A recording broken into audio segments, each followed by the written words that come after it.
ทำตัวสูงหรือคือว่าไปจากเป็นตะเบิงสูง บ่งามติ บ่เป็นตะเบิงมีเฮือลังหนึ่งในใต้ๆนี่มันก็สิสูงต่ำก็ประมาณ3เหลี่ยมคือเข่าตานี่ ก็บ่เป็นหยังดอกเพราะว่าเฮาคูณตัวนี้ก็สูงขึ้นเลยมันกัน880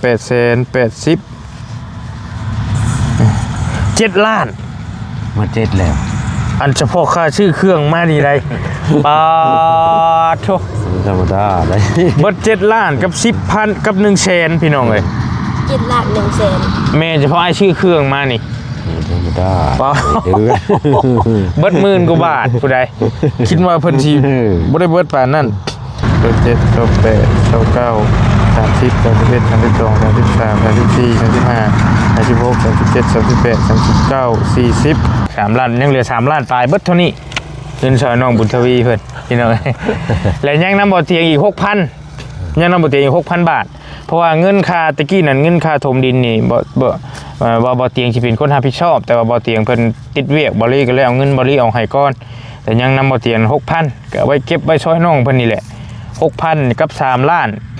ปลาย 3 ล้านนี่ก็ประมาณ6,000 มั้งนี่ก็แม่นบ่มันก่อนเด้อ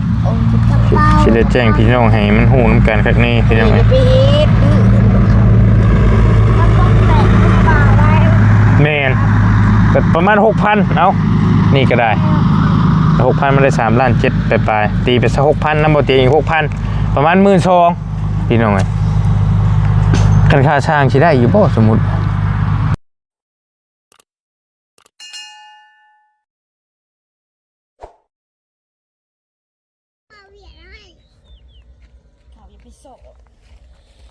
ให้เอาให้สวัสดี สวัสดีครับอำว่าวนะแม่อะไรว่าไทยเป็น สวัสดี สวัสดีครับ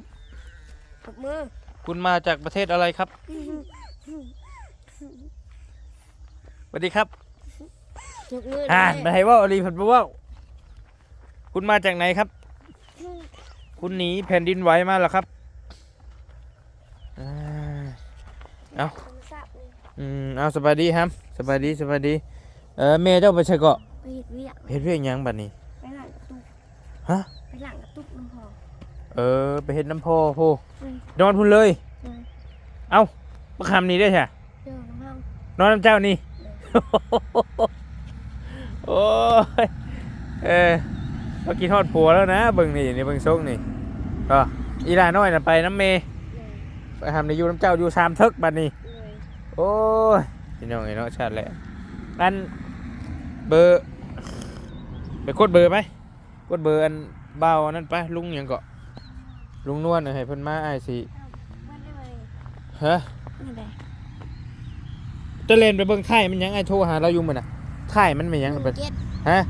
17เอากันเลยโอ้นี่เอาเจ้าว่ารถมาหาบอลลี่เนี่ยสิหรอบอลลี่สิเอาเงินให้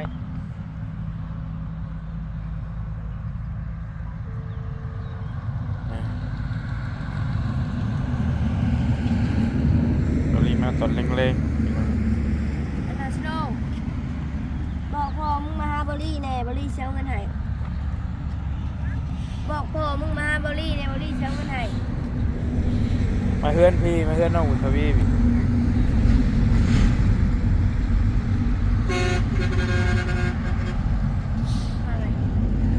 ฮะพูดเรื่องแล้วป่ะเราอยู่ใช้พันเลือดตะหึงแล้วป่ะนี่ครับว่าไอ้เรืออีกหาไอ้บ่เห็นได้เห็นป่ะผมบอกว่ายันบอกพ่ออันน่ะใช่2 ชอบนึงเห็นยังไงกระยาแล้วเอาไว้เห็นอย่างอื่นต่อ ชอบหนึ่งก็เก็บเอา ฮะ ชอบหนึ่งก็เก็บ ชอบนึงก็เก็บเอาโอเคพี่น้องเอ้ยแล้วเสร็จสมบูรณ์เนาะ1 2 3 4 5 6 ห้องพอดีเฮือนน้องบุญทวีเฮาห้องน้อยๆพี่น้องอีเนาะพี่น้องหลายคนบอกว่าอ้าวคือเฮ็ดใหญ่แท้บ่ลี่ว่าซั่นก็บ่ได้ใหญ่เด้พี่น้องนี่ก็พอๆกับเพื่อนสเตลน้อยกว่าเพื่อนสเตลอีกซับเพราะเพื่อนสเตลนำเพื่อนสเตลละ15 ต้นเพื่อนน้องบุญทวีนี่มัน12 ต้นแต่ว่ามันเสามันสูงมันขึ้นเลยจะขึ้นใหญ่นี่จักหน่อยเนาะแห้งแล้วนี่ เพิ่นเทคานนี่เรียบร้อยแล้วพี่น้องเทแบบเว้ยเทคักกะลิแต่ว่ามันสิบ่ได้สูงปานใดมันก็บ่เปลืองดินเท่านั้นแหละเพราะว่าบ่เป็นหยังดอกเฮาเอาตัวนี้ขึ้นหลายเติบแล้วเด้เอาตัวนี้ก่อขึ้นหน่อยนึงพี่น้องโอเคเอาทักทายสบายดีกันอยู่เพื่อนน้องบุญทวีเด้อพี่น้องเด้อบอลลี่สิเอาเงินค่าสร้างมาจ่ายเนาะพอบืนบอลลี่สิได้เดินทางลงลาวใต้พี่น้องไปแขวงเซกองเนาะสิได้เอาเงินมาจ่ายให้เพิ่นแล้วเรียบร้อยแล้วก็มันแล้วมันทั่วมาตอนค่ำนี่ก็ออกมาจากบ้านน้องกลมมาจากบ้านนาเพงน้อยเพื่อที่มาฮอดพี่กันเล่นไปเล่นมาพี่น้องลำบากไก่กันกินข้าวแล้วบ่เจ้าสมณียังอยู่โอ้มียังกินแรงขนาดหมูมีน้ำกินอยู่แล้วอายว่าสิเอา เขาจะลิงเด็กนะ บดดื้อนะฮัมเด้อ ยังบ่มา อย่าเราอยู่เพื่อนเราอยู่หน้าคิดว่า ลูกเราหักโทรศัพท์ อยู่พูดเรื่องอยู่คนละโอ้โหโอ้ต่ำแล้วเรียบร้อยแล้วได้ เฮ็ดทางไทย ฮะ เฮ็ดทางไทยเฮ็ดลินเด้อเอาไว้ใช่เด้อฮัมเด้อใช่ได้อยู่ได้ฮะเฮ็ดเครื่องบินขึ้น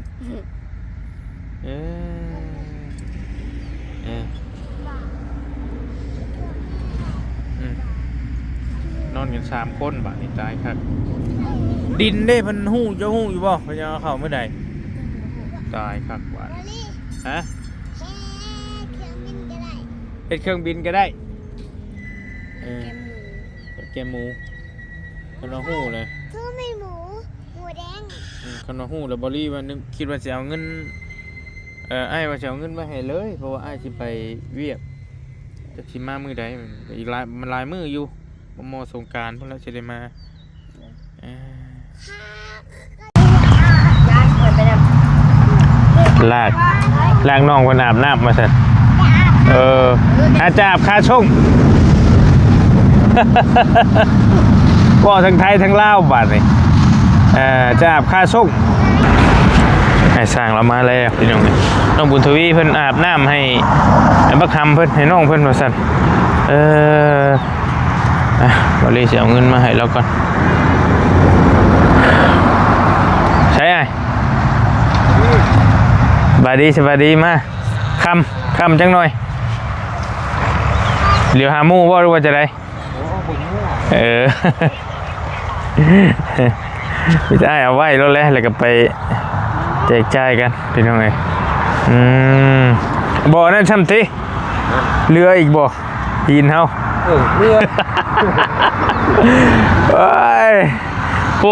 ผู้หนึ่งคนว่ายันบ่พอว่ะผู้อยู่เหมือนกันว่านนี่ผู้เจ้านานในไทยก็อย่าแล้วว่าเห็นอย่างอื่นมันบ่เปื่อยบ่เพ่ดอกพี่น้องพี่มานั่งไปครับนั่งน้ำไม้เพิ่นพี่ไอ้ของมันบ่พอแม่นก็ได้อยู่ยังเหลือ3ศพพี่น้องไปเห็นอย่างอื่นต่อก็เรือช่องสอบมันเข้าหายใหม่บ่เจ้าหายใหม่บ่ใหม่นะสอบ3เหรอวะช่องนะอันน่ะสอบนี่จะเข้าหายนานใส่เรื่องที่นั่นเขาเก็บดินเนี่ยใส่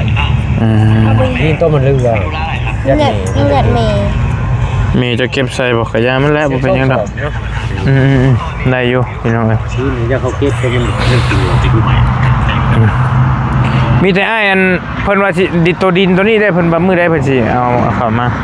ฮู้อยู่บ่นี่เลยยังบ่รู้จักเลยเผื่อยัดเขาเผื่อเขาโง่มากเขาจะมาจกน้องเขาจะหัดน้องเพิ่งเติบแต่พังว่างนี่เนาะเติบเก็บเขาจะพูดเรื่องนั่งเขาไปเป็นบ่อโอ้ยปัญหาเขาด้วยโค้งมาแต่ใกล้มันเพกมาใกล้ๆมันจังได้แล้วได้โหลดหาแล้วก็ได้บ่ว่าเนาะแต่ว่าคือเฮาหั่นประมาณ 4-5 มื้อนี่เฮาสิบ่ได้อยู่บ้านน่ะเฮาสิไปเวียกลาวใต้พุ่นสิไปช่วยเหลือทั้งพุ่นเลยยันว่าเพิ่นสิมาไวๆแล้วเฮาสิเอาเงินไว้ให้น้องเพิ่นไว้จ่ายให้นะแต่ว่าคันว่ายังบ่ฮู้มื้อมาก็ยังบ่ฮู้ว่าบ่แล้วแต่ก็เท่าเฮามาผู้เท่านั้นแหละมาบ่นเอาให้เข้ากะมึงคือเอาภาพจ่ายทำไมมันหมดเงินยันเบิดก่อนเว้นดิเบิดก่อนเว้นเนี่ยว่ามีแต่เงินมันใช่ก็ฝากให้นำบ่นำข่าวว่าเพิ่นมาก็ให้เพิ่นมาถกรถจ้าแหล่เงินน่ะบ่มีปัญหาดอกนี่เฮาเอามาให้น้ำหลังนะ บ่มีปัญหาล็อกเรื่องเงิน แม่ นะ นแม่น ยันว่าเพิ่นกระเทินมาแล้วให้เพิ่นนำมาถกให้นี่ ครับ พ่อน้าเมย์เจ้านี่เด้อทำเด้อถ้าน้าเมย์จะมีเงินก็ให้เมย์จะเอาเงินออกก่อนก็ได้ 2,000 บาทฮะ ครับ แล้วอ้ายสิเอาเงินได้มาอ้ายเงินผู้ใหญ่เพิ่นมาคืนให้บ่ยากดอกตัวนี้เพราะว่า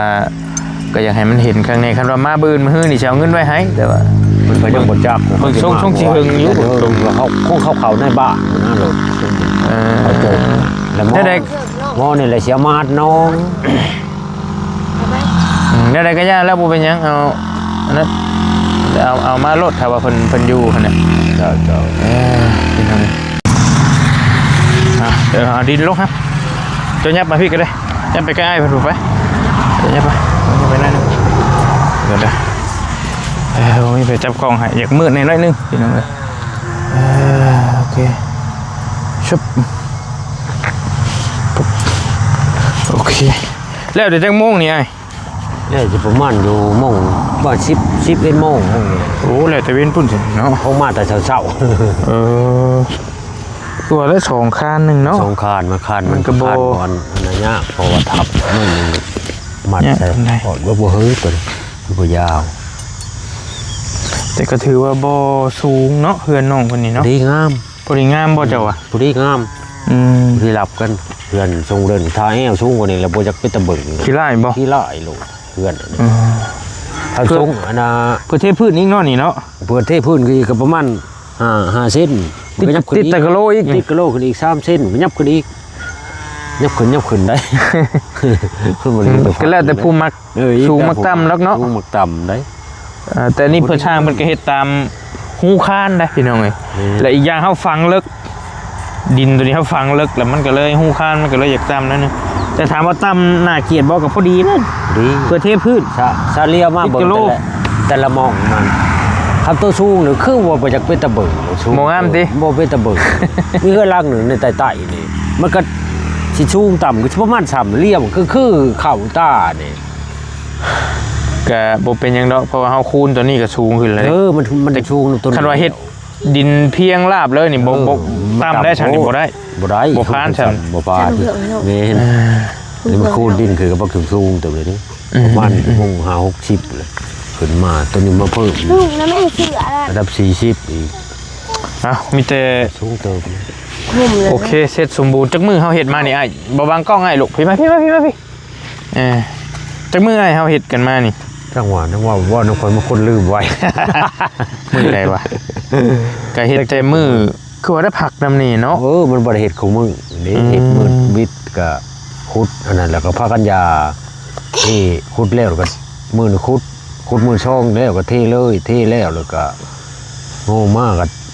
จักฮอวันที่เท่าไรก็ตั้งเช้าน่ะ 19ที่เช้าเก้าตั้ง มือตั้งเช้ามันบ่เก้าบ่ เสื้อดีกู ไอ้บ่จื้อเสื้อดี ที่ กู เช้า อ่ะ เก้า 19แล้ววันที่ตื่นมาวันที่30อ้ายได้พากันมาเฮ็ดบ่ มาบ่ว่า บ่มือตั้งเช้าแล้วตื่นมาอีกมื้อนึงได้เฮ็ดบ่ บ่ได้เฮ็ด กูเป็นกุน บ่ได้เฮ็ดเลย บ่ได้เฮ็ดเลย โอ้ บ่ได้เฮ็ดเลยแล้วคงทมแล้วก็ยาแล้วมันมืดปูน มีจะเฮ็ดเฉพาะมือเฮามานี่นะพ่อว่านี่ก็ถือว่าไว้เด้นี่พี่น้องเนาะบ่ใช่มันมีแต่ผู้ เครื่องมือมันมาเพียงพอมันก็บ่เฮิงได้ บ่มีแต่ผู้ใหญ่เด้เนาะเฮ็ด มันก็มีแต่ผู้ใหญ่มันมีแต่ผู้เฮ็ดเวียกได้เฮ็ดไผเฮ็ดมันน่ะมันไว้เฮ็ดเวียก เด้อ ถ้าถ้าว่าไปนั่งเผาเบิ่งกันก็อยู่มันก็เฮิงคือว่าเลยเป็นแต่ผู้เฮ็ดเฮ็ดแต่ผู้เฮ็ดผู้บ่เฮ็ดก็นั่งเบิ่งอยู่เฮิงเฮ็ดเวียก สายฟ้ามาหาอ้ายดูมาจับยังโคมนี่ให้อ้ายได้มั้ยที่มันมาอยู่พี่เจ้าอย่าบังลูกไปอยู่ผู้ไปอยู่ผู้ไปอยู่น้ำอ้ายนะผู้ไปแต่เยอะๆขึ้นให้มันเห็นอ้ายช่องมาใช่อ้ายพี่ให้มันเห็นบัตรชีเด้อโอ้โห โอเคแจ้งดีมีแต่เนาะกับ10,000 แต่เข้าใจเป็นเงินกีบเด้อจะเอาเงินกีบให้ตามคุยราคากันนั่นแหละพี่น้องเพราะว่าบริคุยกับอ้ายเนาะในมือก่อนหัน11,000 บาทเนาะเป็นรายละเอียดเท่าไหร่เด้มื้อนี้เด้600,000เท่าไหร่เด้ 635 แค่35บ่โอเค635คูณ11 มันมีแต่ของเรามีแต่ของ 6 ล้าน9,085,000 6,985,000 7 ล้านใช่เอาจะให้7 ล้านเลย ใช่ ยังเหลือน้อยเดียวนึงกระเทิดพี่น้องจะให้เรา7 ล้านเลย กระเป๋าใครวะ กระเป๋าใครวะ ไปใคร เอ้ยจังหวัดคนไทยเด้พี่มันยังจบดีครับจะเห็นนั่นพี่มันยังมันยืนอยู่นี่จบดียังให้ช่องให้เห็นบัด3 คนนี่เด้อจับจบดีเอาซ้ายมันเนาะ เอานี่ออก จับแต่หัวมันนี่จับแต่หัวมันนี่นี่จับแต่หัวมันสิ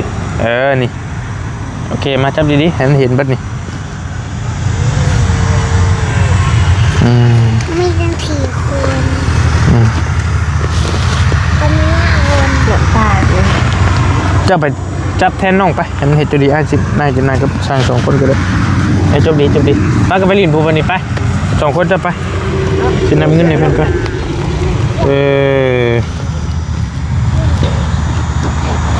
นำเงินให้เราก่อน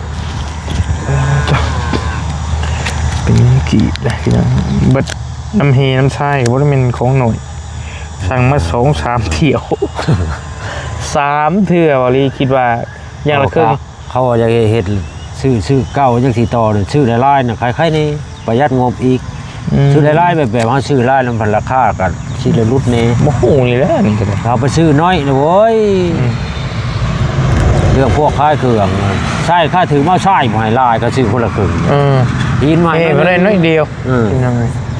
บอลลี่สั่งนี่สั่งนี่มันตะกี้บอลลี่คิดว่าอย่างละครึ่งนี่คือสิพ่อโบพอสั่งเสื้อที่2คิดว่าสิพ่อโบพอเสื้อที่3อีกได้พี่น้องเฮทรายหินทรายอย่างละครึ่งรถสั่งมา3 เที่ย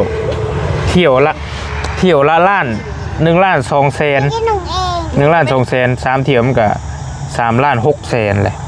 และบริรวมเล็กบริรวมปูนอีกได้ต่างหากตัวนี้ก็ต่างหากจ่ายเครื่องมันอีกก็เบิดหลายล้านบริมีบินไว้เบิดอยู่เป็นทรงมาให้โอ้ยงัวนั่นก็ได้เนาะสะแหละ เล่นแล้วขอยมดซองโตเลยมือนึงเอาไปขึ้นว่าทีแล้ววุ่นว่าเขาบอกใบไปโทษมันไปแห้งมันใหญ่ตามมันไปเลย รอบแรกหันไอ้จ่ายไอ้ถ่ายเจ้าเนาะมือเลขเนาะเท่าไรวะไอ้จ่ายตอนนั้นวะ1,800,000มันรวมเล็กเด้1,880,000นี่แหละแล้วไอ้ให้เพิ่น1,900,000บ่รอบแรก1,880,000แล้วรอบที่2นี่บอลลี่อยู่เชฟปูนพุทธอันนี้ตัวนี้2 ล้าน2,450,000บอลลี่โอนให้อันนี้ตอนมือไอ้มาตั้งเสาเทคานน่ะเด้มือเพิ่นมายกเสาหา2 ล้านและมือล่าสุดนี้นี่ไอ้เป็นทรงให้นี่โอ้ยเอาตกใจเด้โอ้ยบ่เฮิงเลยแหละโอ้ยบ่เฮิงแหละชวนได้หนึ่งแล้วพอดีแล้วระบบไบโอมาเนี่ยรอบสุดท้ายนี่2,770,000พี่น้องเอ้ยถือว่าเบิดสร้าง3 เที่ยวรวมเล็กรวมปูรวมอย่างนั้นนี่นะแต่สุดท้ายดีน้ำเบอรี่นี่แกมาซื้อเฮีย2,10,000แมนซื้อมาซื้อเอาสิถือกว่าไปจะคิดว่านะซื้อมาได้ชิโน่เลยจังหวะทรงสิถือกว่าเบิ่งกว่าทั้งเบิดนี่มันก็โอ้ยพี่น้องซื้ออุปกรณ์ประชังเขาเอามาให้ก็เป็นที่รกมันคือว่าคำชังคนละครึ่งเขาเอาเนี่ยราคาหน่อยลีตัวฮีแล้วก็แพงเขาก็ให้น้อยนึง2,700,000แล้วก็บวก2,400,000นี่เบิ่งขอโทษด้วยสิไลให้พี่ให้น้องเบิ่งน้ำกันให้มันคักนี่2,450,000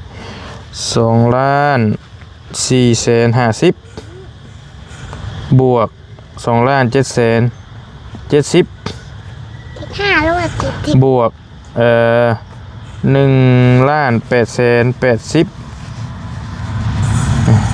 7 ล้านมา7แล้วอันเฉพาะค่าชื่อเครื่องมาดีไรปาโถธรรมดาได้เบิด7 ล้านกับ10,000กับ100,000พี่น้องเอ้ย7 ล้าน 100,000แม่เฉพาะไอ้ชื่อเครื่องมานี่ธรรมดาเบิด10,000 กว่าบาทผู้ใดคิดว่าเพิ่นสิบ่ได้เบิดปานนั้นมาไล่น้ำไอ้ว่ามื้อน่ะกับพอตู้ไล่กับพอตู้แกว่าเบิดประมาณ5-6,000นี่แหละว่ะคิดว่านะโอ้ยบอกได้5,000กว่ามื้อนี่ใช้เฉพาะบอลลี่ชื่อเครื่องนี่ได้พี่น้องชื่อปูนชื่อเฮชื่อทรายชื่อเล็กเนาะมาให้เพิ่น7 ล้านกับ100,000 มันสิช้ำค่าสร้างเลยเฉพาะค่าสร้างเลยนี่นะประมาณ10,000ปลายเบิกประมาณ10,000เท่าไหร่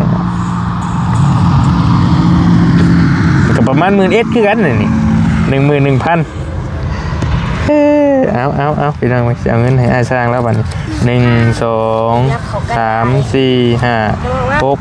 7 8 9 10 11 12 13 14 15 16 17 18 19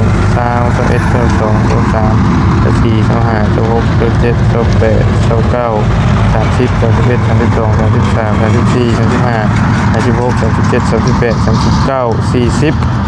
21 42 43 44 45 46 47 48 49 50 51 52 53 54 55 56 57 58 59 60 61 62 63 64 65 66 67 68 69 70 7 ล้านเอาไว้นับเบิ่งก่อน นับเบิ่งใจเย็นๆพี่น้อง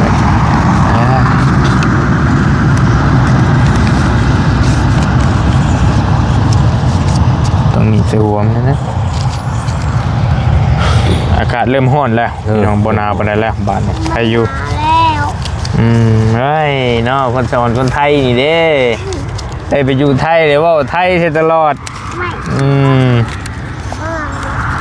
กำลังฝากไว้ฉันว่าคักจะได้ในบ้านไทยว่าลีพันบ่ว้าว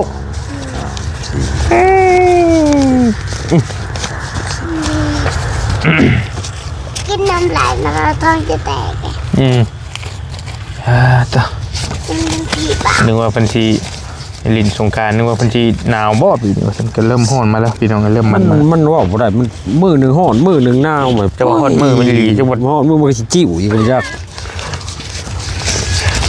จิ้วอีกพี่น้องมันบ่กี่มือแล้วบืนกันที่4ที่5หนาววะก็มันร้อนนั่นนี่ก็ไข่อยู่ดอกคำมันหนาวอยู่14บ่หรือ13พอรีว่าสิไปลาวใต้บืนพี่น้องไปแจกจ่ายไปช่วยเหลือพี่น้องทางแข่งเซกองไปกับบ่อยาวตอนก็มอสงการเลยสิได้ขึ้นมาไปเผามาจ่ายให้มันแล้วมันทั่วกาสร้างครับเนาะครบไปครบยังไม่ได้นับคัดมันจะครบโตจนนับมันจะครบเพื่อนนั่นแหละ7 ล้าน 2 4 6 7 โอเคจะคนให้เห็นน้ำกัน5 คนจะได้คนเท่าไหร่ได้คนละล้านป้ายเนาะละล้านป้ายต่างซอยกันก็ได้พี่น้องเห็ดหลายคนเลย7แล้ว 7 ล้านหาร5ได้พูดละล้าน4ก็ให้บริหารตื่มมันเป็น7 ล้านได้พูดละล้าน4ประมาณ11,000 บาทเนาะรุดลื่นกันเล็กน้อยพี่น้องใจขอบใจเดี๋ยวมาถ่ายรูปน้ำหนักนี่มึงเด้อจ้ะเดี๋ยวมันกล้องปูบัตรนึงจับนะฮะโอเคเดี๋ยวมันกล้องมันโอเคได้แล้วเมื่อจะมาก็ได้โอเคไปนั่นแหละเรียบร้อยได้ขอบใจได้ไลน์ขอบใจได้ไลน์คันว่ามีอันนั้นกับโครงการจังให้งานกำลังก็ได้คันว่าสมมติว่าที่จ้างถามตอนนั้นนี่คันว่าที่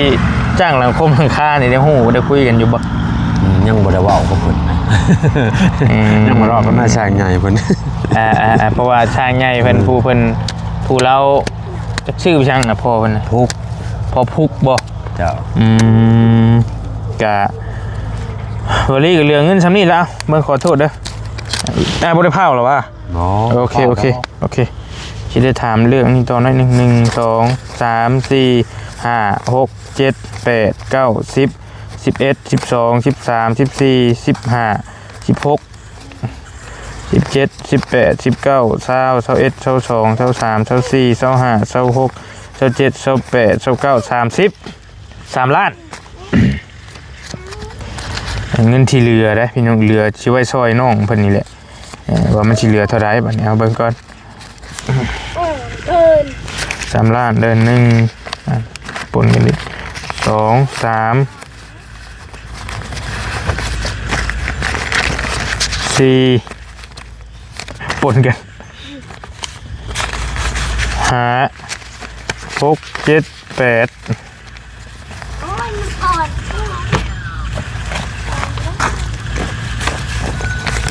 8,500,000 8,700,000 8,800,000 เขา8,900,000เอา เห็นแล้วเหรอ 3 ล้าน3 ล้าน8,900,000 ลำแปดที มันสิชื่อยังไงมัน3 ล้านยังเหลือ3 ล้านปลายเบิดเท่านี้เงินซอยน้องบุญทวีเพิ่นพี่น้อง และยังนำบ่อเตียงอีก 6,000ยังนำบ่อเตียงอีก 6,000 บาทเพราะว่าเงินค่าตะกี้นั่นเงินค่าถมดินนี่บ่อเตียงสิเป็นคนรับผิดชอบแต่ว่าบ่อเตียงเพิ่นติดเวียกบ่ลี่ก็เลยเอาเงินบ่ลี่เอาให้ก่อนแต่ยังนำบ่อเตียง 6,000 ก็เอาไว้เก็บไว้ช่วยน้องเพิ่นนี่แหละ 6,000 กับ 3 ล้านปลาย 3 ล้านนี่ก็ประมาณ6,000 มั้งนี่ก็แม่นบ่มันคนเด้อ โอ้ยกระเป๋า สิได้แจ้งพี่น้องให้มันฮู้นำกันคักนี้พี่น้องเอ้ย ไปเฮ็ดมันต้องแตะกระเป๋าไว้ แม่นก็ประมาณ 6,000 เอานี่ก็ได้ 6,000 มันได้3 ล้าน 7ไปๆตีไปซะ 6,000 นำบ่เตียงอีก 6,000 ประมาณ 12,000 พี่น้องเอ้ยคันค่าช่างสิได้อยู่บ่สมมุติว่าหั่นน่ะ สมุดยาเขาเฮ็ดเสียงตัวได้นี้ก็เท้าขึ้นนี่ได้ก็ได้ สมมุติว่า มันบ่ กำลังสมมุติชุดเฉพาะชุดหลังคาหั่นนะ วันนั้นแล้วจังหวะทำน่ะก็สิทำกันคืนนี้ก็บ่ยาก เอาเฮ็ดบ่ เฮ้ยอันจะอ้ายแล้วก็บ่ชุดขาน้ำลาเพราะว่าหลายคนต้องปรึกษากัน ต้องปรึกษากัน สมมุติว่าเงินบอลลี่นี่มี 6,000 น้ำบ่เตมี 6,000 รวมกันไว้ซอยน้องบุญทวีนี่คันว่าอ้ายเพิ่นคุยคันสมมุติว่าสิได้ก็เฉพาะมุ้งหลังคานี่เพิ่นสิมุ้งให้ได้บ่ 12,000 หั่นนะแล้วมันก็ยังเงินซื้อไม้เงินซื้อสังกะสี เบาลี่ ยัง2อย่างซะพี่น้องเอ้ย เบา แต่ว่ามัน12,000นี่บ่ฮู้ว่าเพิ่นทางอ้ายเฮ็ดให้ได้บ่นี่ฮะก็ยังต้องถามกันเนาะ ถามก่อน สมมุติว่าค่าสร้างหั่นนะพี่น้องเอ้ย ก่อนถามหมู่ก่อนเขาสิตัดสินใจผู้เดียวเฮ็ดผู้เดียวมันบ่ได้ ก็มีแต่อ้ายก็เชิบๆถามกันห้ามบ่บังกล้องให้เด้อก็ถามกันเบิ่งน้อยนึงก็ได้แต่มีเวลาเวลาอ้ายเอาเงินไปแบ่งเพิ่นน่ะว่าสมมุติว่าค่าสร้างมุ้งหลังคานี่เท่าใดนะ อาจจะไปนำกันแหละมือนึงก็สิเข้าเฮ็ดอยู่บ้าน ถามกันเบิ่ง ก็ไปเฮ็ดแท่งน้ำ แล้วก็มาบอกน้องบุญทวีก็ได้แหละให้น้องบุญทวีส่งบอกเฮาว่ามัน จ้า เท่าใดก็เผื่อมีทุนมาอีกก็สิได้ช่วยน้องเพิ่นไปอีกพี่น้องเอ้ยเนาะมันจะคันเห็ดหลังคาในองค์ประกอบมันมีอยู่3อย่างมีค่าสร้างมีไม้มีสังกะสีประมาณนี้หลักๆพี่น้องเนาะ กับไม้อันนั้นแหละ คำมันเอาลงมาเลยกับไม้พาสลานะ แม่นอีกได้ไม้พาสลาหันอีกนี่ ใส่ทั้งหนามนะดิ พี่มาช่องพี่มาช่อง เฮาจะมุ่งแล้วเฮาจะมุ่งได้ถ้าบ่ใช่ตัวนั้นมันมุ่งยาก แม่นอยู่ มุ่งแล้วไปใช้ยากแท้นะ ลืมตัวนั้นอีก เอามุ่งแล้ว ต้องตีฟ้าไม้สลาก่อนแล้วจึงมุ่งสังกะสีเนาะแม่นอยู่ มันจะง่ายพอได้หย่อนหัวลงมันง่าย สบายมุ่งแล้วโอ้ยเว้นอีกจะได้เห็นห่างเห็นยากอีกโอ้ยาก ก็สมมุติว่าเงิน12,000สิซื้อไม้มันนี่ก็ยันบ่พอ โอ้ย บ่พอเนาะ กระโดงดอกเห็นเขาชื่อในบ้านมื้อนั้นไม้6 เมตรไม้หนา10หัวโตหนึ่งซองเซนปลาย โธ่ บ่พอใช่เลยบ่พอ ตัวหนึ่ง เบิด10ปลายล้าน เส้นหา ยังน้อยๆประมาณ20,000 กว่าบาทไป พูดเลย เฉพาะค่าไม้ซื้อไม้นี่นะ นี่ เราเป็นเงินเหรียญก็ประมาณ700-800เหรียญนี่พอเฉพาะไม้ได้พี่น้องเอ้ย แม่น แล้วก็สังกะสีก็สิไล่เลี่ยกับไม้ ที่ประมาณกันแต่แล้วแต่ว่าเขาเอาขนาดบางขนาดหนา นี่ ขนาดกลางตัวนั้นก็แล้วแต่ก็ตามที่เคยซื้อกันมานี่ก็ประมาณไล่เลี่ยกับไม้เลย สังกะสีกับไม้นี่ราคานี่พอๆกัน พอๆกัน พอๆกันเนาะ เงินละ100 เม็ดละ120ก็ยิ่งตามเม็ด180ก็มีนังซีมันก็ไล่นี่หอ พี่น้อง เขาว่าเอาจังเซียนโอลิซิกเลย แม่น แล้วก็กระซีธรรมดาโอ้ยเป็นบ้าๆกันนะเพิ่น มันผัดบ่ได้ มันบ่ได้บ่ไปต้าล่มพัดกระจีบ่ได้เว้าไปซัก ฝนตกมาก็บ่บ่มได้สังกะสี ได้ ตั บ่ ว คุ้มบ่ บา เกิ ง น ๆนะ บ่เกิน3ปีเขาว่ามันอยู่ได้ลูกกงๆนั่นกระซีอันนั้นน่ะ กันสังกะสีขึ้นหลังเฮือนน้องบุญทวีมันบ่ยากพี่น้องเอ้ยทึกๆอันนี้ ย่างมันถือตัวนี้อันใดมาใส่มันเบิ่งนั่น แผ่นละ9ฟุตก็เท่าไรแผ่นละ40,000นึงบ่ซื้อมันบ่แพงปานใดตัวนี้ได้อยู่แต่มันบ่ทนนั่นแหละ บ่ทนมันใส่ แต่ว่าอลูซิ่งก็เฮาเอาขนาดบางก็โอเคมันทน ขนาด ท บาง ลาย มัน อ ก็ ยู่ ทนกว่า ขนาดบางก็ ก็ได้ทบอันนี้อันนั้นน่ะ มันก็สิบ่ ขนาดเม็ดละ100นี่ก็ได้พอใช้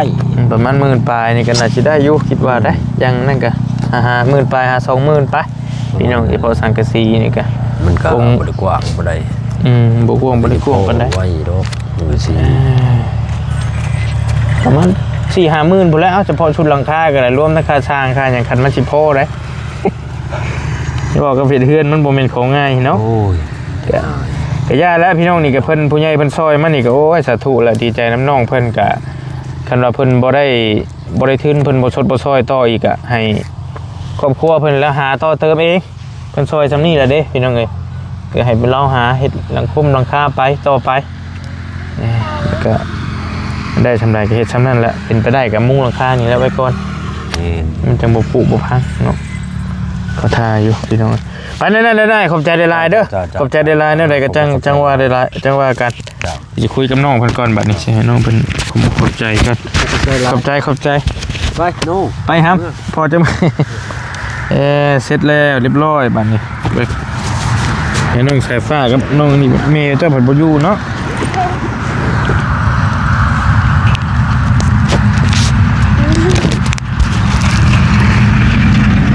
เจ้าจึงได้กระเป๋าอ้ายบ่เป็นกระเป๋างามบ่ได้หมู่นี่โอ้เอาเจ้าฮู้บ่กระเป๋ามาใช่นี่ฮะโอ้ เชื่อเธอก็เป็นคนเจ้าอยู่ อยากได้แม่ ฮะ แบบนี้ไงแม่อยากได้แบบนี้แม่อยากได้หา แม่อยากได้หาเงินพี่สายฟ้ามานำกันพี่ลูกมานำกันกับแม่เจ้าบัดนี้อาจิมาดูหลังกล้องบัดนี้เอาอันนี้กับข้าวไอ้ซื้อมาฝากด้วยเอาเอา นก เอาไปไว้กินอยู่เพื่อนไปไว้เพื่อนก่อนไป ไม่จะกินก่อน เอาไปไว้กินเด้อมีหมูปิ้งมี เอาไม่ไปแล้วอร่อยเดียวเดียวไปไว้แม่จนมาขึ้นไปกินนะเฮ้ยเต้อง เฮียแล้วเด้โอ้ยหำไปชาดเลยยุ่มมันยุ่ยเพิ่นเจ้าไปซะอย่าตามภาษาเล็กน้อยเพิ่นนั่นแหละพี่น้องเอ้ยใครอยู่น้องสายฟ้าน้องบ่แม่นน้องบุญทวีนี่ก็เอาน้องได้อยู่จ้ะอยากมืดนิดหนึงอ่านชื่อผู้ใหญ่จะดีเพิ่นก้อนให้น้องบุญทวีเพิ่นได้ขอบบุญขอบคุณเด้อหำเด้อมีแต่ตั้งใจฟังเด้ออาสิบอกเด้อชื่อผู้ใหญ่จะดีเพิ่นที่เพิ่นซอยทางน้องบุญทวีเฮานี้เนาะมีทั้งเมดาวีกับพอเซรีเพิ่นรวมเพิ่นฝากมาส่งเทื่อนี่เป็น3เงินดอนเป็น$320เนาะแล้วก็ซิวอาลาสก้า$800เพิ่นฝากมาพี่น้องเนาะก็ไป ฟังไอ้บ่ไปอยู่น้ำสายฟ้าก่อนไปลูกไปเร็วกินข้าวแล้ว อันไอ้บ่เวียกก่อนไปเร็วไม่ไปบ่ได้ฟังไอ้บ่ย่าเพิ่นดอกย่าเพิ่นฟังไอ้บ่ก่อนเด้อมีเมดาวีกับพอเซรีเพิ่นฝากมานี่รูปเพิ่นฝากมา2เทื่อรวมกันเป็น$300กับ$20แล้วก็ซิวอาลาสก้าเพิ่นฝากมา$800เพิ่นฝากมา2เทื่อที่ว่าหลายก็หมู่เพิ่นนี่เนาะ$800พี่น้องแล้วก็บอลี่แบ่งให้น้องบุญทวีตอนนั้นหั่น$100แล้วก็เพิ่นให้พ่อตู้ตอนนั้นเด้แล้วก็พ่อนูพัฒน์เพชรไพบูลย์เพิ่นฝากมา$250เนาะแล้วก็แม่ใจดีอยู่ทางฝั่งไทยตัวนี้เพิ่นบ่ให้ออกซื้อออกเสียง5,000 บาทบ่รวมกับที่อ้ายซื้อ ไอ้ซื้อจื้อบ่ไอ้ซื้อน้ำซื้อหยังมาให้เจ้าตอนน่ะแล้วซื้อสันหลอกสันไล ไป ซื้อสันไลอย่างนี้มาซอยน้องเพิ่นอันนั้นบ่ได้จดรวมเขาในนี้อันนี้เป็นเงินเฉพาะที่เพิ่นซอยน้องบุญทวีเรื่องเฮือนอันนี้เนาะมีผู้ใหญ่ใจดีอยู่ประมาณ5ท่านเนาะเป็นซอยรวมน้องมานี่ก็$800แล้วก็300แล้วก็$250แล้วก็ 5,000 บาทเบิดหลายเติบได้พี่น้องเนาะถือว่าเสร็จไปขั้นตอนนึงแล้วตั้งเสาเทคานเนาะก็ยังเหลือแต่หลังคาบัดนี้หลังคาแล้วก็ยังเหลือก่อพี่น้องเนาะเอามีอ้ายอยากให้อ้ายนี่ทั้งเจ้านี่3คนเด้อนั่งพร้อมกันแล้วก็พอดีแล้วนบมือแล้วก็ขอบคุญขอบคุณผู้ใหญ่ใจดีเพิ่นเด้อหำเด้อเอานบมือนำกันนบมือปนมมือหนุดได้ไหมพนมมือเร็วอีหนู จับเลย ตายคักบัดนี้พนมมือลูก นี่นะขึ้น ใช่คือ ยาเพิ่นใส่ฟ้ากับนั่นก็ได้ละยิ้มหวานๆนี่ยิ้มหวานๆใส่กล้องหน่อย จะเลยปีน บ่ได้ว่าไทยเป็นแท้ยิ้มหวานๆหากล้องหน่อยอีหนู อีหนูผมเป็นผู้ชายหรือผู้หญิงลูกฮะเขิน โอ้เป็นอีหนูอ่ะนั่นแหละก็ยาฮะเอานมมือครับเจ้า2คนเจ้าก็ได้เด้อขอบคุณผู้ใหญ่ใจดีเพิ่นบัดทุกคนนั่นแหละที่เพิ่นซอยเจ้าเด้อหำเด้อเอาว้าวเลยขอบคุณเด้อคนใหญ่ใจบุญบัดทุกคนบัดสุคนที่ซอยน้องบุญทวีกับน้องสายฟ้าเลยให้เจ้าอยู่ดีมีแห้งให้เจ้าร่ำจะรวยเลยปรารถนาสิ่งใดให้ได้สิ่งนั้นให้เจ้าได้สิ่งนั้นสมความปรารถนาอย่าเจ็บอย่าจนอย่าคัดอย่าคล้องเหตุการณ์งานหรือว่าธุรกิจหยังก็ให้เจ้าลาภเจ้าลื่นเฮงๆปังๆร่ำรวยๆเด้อสาธุนะแม่ห้ำลูกโอ้ยมีแต่คืน เอาก็ถือว่าเรียบร้อยบัดนี้พี่น้องเนาะกลับบ้านแล้วมันค่ำมืดแล้ว ไล่กันเลยนอนน้ำบ่ได้บ่แต่มันเต็มแล้วมันก็นอนหนูนี่ไงเดียวบ่เป็นได้ไดพี่น้องนี่เพิ่นให้เว้าเพิ่นบ่เว้าได้แนวมีให้เว้ากี้นี่เพิ่นบ่เว้าไม่เว้าอยากกินข้าวแล้วไปแนวนั้นเด้อคือไอ้ว่าวเด้อบอกเมย์เจ้าเนเด้อหำเด้อเงินน้ำไอ้นี่ยังเหลืออยู่ประมาณ 6,000 บาทน้ำบ่อเตียประมาณ 6,000 บาทเลยเหลือประมาณ 12,000แล้วก็สิแบ่งไว้ให้เจ้าซื้อนั่นมันก็ซื้อที่ดินมาถมอีกเด้ประมาณ 2,000 ตามคุยกันพี่น้องแล้วมันก็สิเหลืออยู่ประมาณ10,000 บาทนี่ก็สิซอยตัวใดต่อไปก็จังว่ากันไปไอ้เมื่อป้าอยู่ดีมีแฮงเด้อมีหยังก็ทักบอกไอ้เด้อส่งหากันเนี่ยใดก็ได้กับอันสร้างเพิ่นนั่นแหละถ้าเพิ่นมาบอกก็ส่งบอกอ้ายนี่เด้อว่าเพิ่นบอกว่าค่าสร้างมุ้งหลังคานี่เท่าใดแล้วก็ส่งบอกอ้ายนี่อ้ายสิได้ฮู้นำโอเคสบายดีครับสบายดีบ๊ายบายสบายดีลูกพี่บ่เห็นพี่มานั่งอ้ายเจ้าพี่โอเคไปหากินข้าวปานนี้ไปเด้อบ๊ายบายเฮ้ยไปพากันไปหากินข้าวเด้อซื้อมาให้หลายอย่างอยู่เป็นจามเอ็นเป็นหมูปิ้งเป็นทางบริซื้อมาฝากเพิ่นเนาะมีแต่ประมาณนี้เด้อพี่น้องเด้อบริขอโตจบคลิปปิดคลิปไว้เพียงแค่นี้ก่อนคำมือตื่นตาผมมีผู้จับกล้องจับไฟเนาะก็ขอบมุกขอบใจขอบบุญขอบคุณหลายๆเนาะดีใจน้ำน้องเพิ่นหลายบริก็ได้น้องบุญทวีน้องสายฟ้าเราเริ่มแรกๆเลยบริมาเห็นน้องเพิ่นเนาะมาก็บ่ยาวแรกๆแล้วก็ต่อมากับที่เพิ่นเป็นกระแสที่บริมาคนเดียวแล้วก็เห็นน้องเพิ่น1เข้ากำลัง1เข้าอยู่กับน้องสายฟ้าแล้วก็พ่อแม่พี่น้องสงสารว่าซั่นเนาะแต่จนมาได้เฮือนได้ซ่านซุมื้อ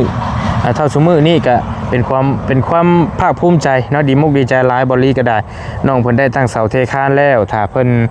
มีผู้ใหญ่เพิ่นซอยต่อเฮาก็จังสิดำเนินการต่อถ้าเพิ่นบ่ซอยก็ให้เราพึ่งพาตัวเองเนาะขอบคุญขอบคุณหลายๆผู้ใหญ่ใจบุญเบิดสุขุทุกคนที่ซอยน้องบุญทวีให้โชคให้มานให้ร่ำให้รวยเฮงๆปังๆปรารถนาสิ่งใดก็ให้เจ้าได้สิ่งนั้น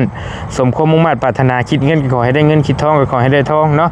ให้เจ้าอย่าเจ็บอย่าจนอย่าคัดอย่าของร่ำๆรวยๆเนาะไปทางใดมาทางใดก็ให้มีแต่คนหักคนแพงเด้